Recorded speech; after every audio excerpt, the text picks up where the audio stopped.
വിജയത്തിന് പിന്നിൽ ശക്തമായ തീരുമാനങ്ങളും പരാജയങ്ങളും ധീരതയുമുണ്ട്.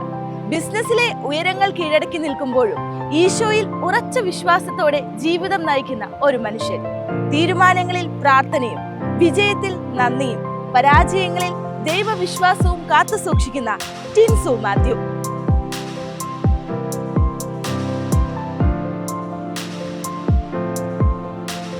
എന്താണ് അതിന്റെ പുറകിലുള്ള ഒരു ഗോഡ് മെയ്ഡ് യു അങ്ങനെ എടുക്കാനുള്ള ഒരു സാഹചര്യം? ക്ഷമയോടെ കാത്തിരിക്കുക.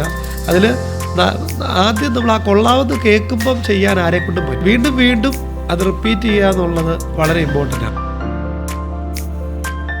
ആർക്കും അസൂയ ഉളവാക്കുന്ന രീതിയിൽ എൽസോൾ എന്ന ബിസിനസ് സാമ്രാജ്യം വളർന്നുകൊണ്ടേയിരിക്കുന്നു. ഒരു ഡിസംബർ മാസം 1-ാം തീയതി തൊട്ട് എനിക്ക് തോന്നുന്നൊരു ജനുവരി 31 വരെ നമ്മൾ ഒരുമാതിരിപ്പെട്ട ദിവസങ്ങളിലെല്ലാം പള്ളിയിലാണ്. ക്രിസ്തീയ വിശ്വാസത്തെ മുറുകെ പിടിച്ച് അപ്പോൾ ഞാൻ പണ്ട് ആദ്യം ഒരു ബൈക്ക് ആഗ്രഹിച്ചു, അത് കഴിഞ്ഞൊരു സ്വിഫ്റ്റ് കാർ ആഗ്രഹിച്ചു. അപ്പോൾ അത് അങ്ങനെ ഓരോരോ വീട് വെക്കണമെന്ന് ആഗ്രഹിച്ചു. അതൊക്കെ ദൈവം കൊണ്ട് തന്നു. ടിൻസു മാത്യു സംസാരിക്കുന്നു മാക് ടിവിയിലൂടെ.